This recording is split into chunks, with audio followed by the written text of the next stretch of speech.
Falcons fans, how's it going? This is Noah coming in with a quick update. I'm going to be filling in for Mad Mike as we go about this Q&A session. These are some of the questions that he delegated to me, so I apologize in advance if you wanted Mad Mike's perspective, but you got mine instead. These can definitely seem like some knockoff answers, but hey, I'm going to get through it, so please bear with me. One of the first suggestions that he sent to me was from Tony Hall, so shout out to you. His comment was, still wanted to see if you all would come up with an all-time Falcons team. Best player by position since 1966. I think it would be a great offseason debate. Thanks, fellows, for continue great content. Now, I already told him off the bat that I really like this idea. It's definitely something that's gonna be in the works for us, and I will make sure of it. I personally want to have as many people on the panel as possible at a time. I might be advocating for like a Saturday or Sunday in order to make this work, but we'll see how everyone else's schedules can go. As for another submission sent in by Dex Diggs, shout out to you. This isn't really my type of question. Anyways, he's saying, hey man, enjoy the content. Question, are you ever going to do the wrestling channel? I know you got a lot on your plate. Peace and blessings. He does have a lot on his plate. Why do you think I'm doing this for him?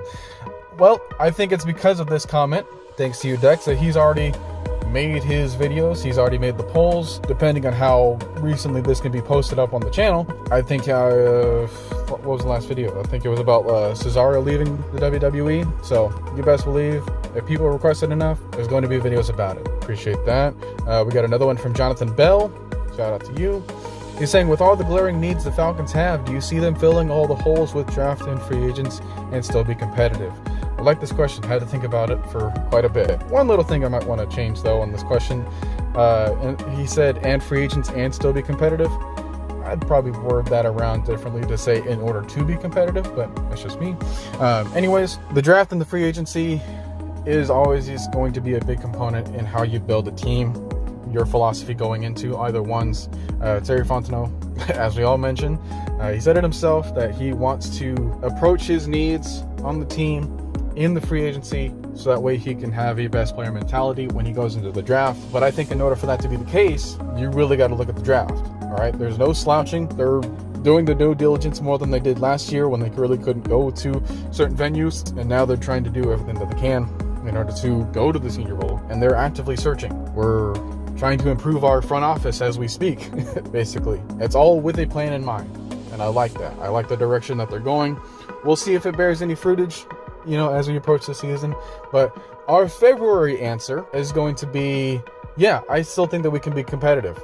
Now, knowing how many holes that we have on our roster, it's pretty difficult when you realize that at the moment, we're under 7 million, or we're over 7 million above the cap limit. We are far from the worst position in the NFL when it comes to that metric, but it's still not a good spot to be in. So this is why I'm really heavily suggesting that they try to get who they need in the draft, and that can allow them to have a bit more tunnel vision to approach certain free agents, because the free agency frenzy is going to be more unpredictable than the actual draft itself, as crazy as that seems. Because at the moment, franchise tags haven't happened, re-signings haven't happened, certain extensions in order to kind of situate the cap for each team, that hasn't happened yet. There's a lot of moves that have yet to be made. Another thing to look at is our division. I think that, well, obviously, if you're the best in your division, you get to host the playoff spot. How are the other teams looking right now?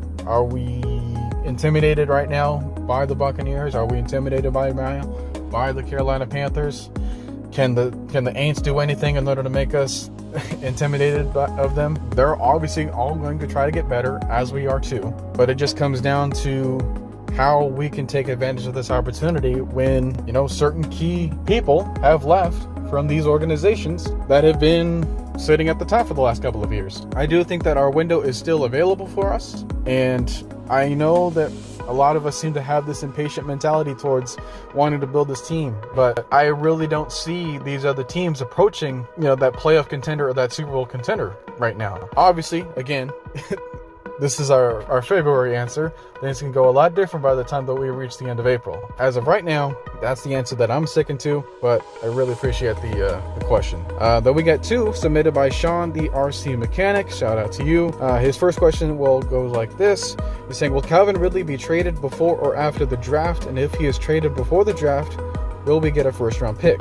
The more picks, the better, right? Really like this question as well. I think it would be wise in order for the Falcons to make this selection when there is more evidence to suggest that Calvin Ridley is still worth a top value like that. You know, as far as talent, that really hasn't been the main question about him. Sometimes you can question his play style, as we've done so in the past. You can question where his heart is at the moment. You know, is his heart in the right place? And that can be a deciding factor to certain general managers and certain teams that want to make that call. And then because of those setbacks, how do the other teams value him? Do they still value him as a first-round talent?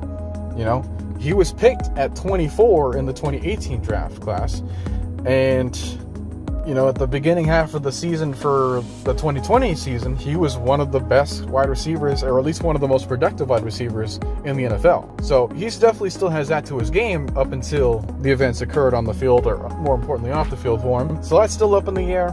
But as far as the value would go, if you want to go with the more picks the merrier mentality, I wouldn't suggest you try to get a first round. I really like the talent in the second, third, and even fourth rounds just as much as I do the first round. All right, I really don't think that there is that much of a drop-off at certain position groups. If you need a wide receiver, you can find a really good wide receiver in the third and fourth round. If you want an edge rusher, you can still find a really good edge rusher in the third and fourth round. If you want a running back or an offensive lineman, you can still find that in the third and fourth round. You want a safety and you can't get Hamilton, there are guys to get there. The way that I look at it, if you really want the more picks, the better. See if there's other teams that have maybe 2 third-round picks and would like to get a wide receiver in order to help their team out. Or at least like a second and third and see if you can get that out of them. Or maybe like a third and a fourth and see if you can get that. Whatever the case may be, if you want more picks, then you may... I know it seems like a low ball, but there's legitimate setbacks that another team can consider. If you do somehow get a first-round talent, then might I suggest, even if it's like a late 20s, might I suggest that you trade back from our spot at 8.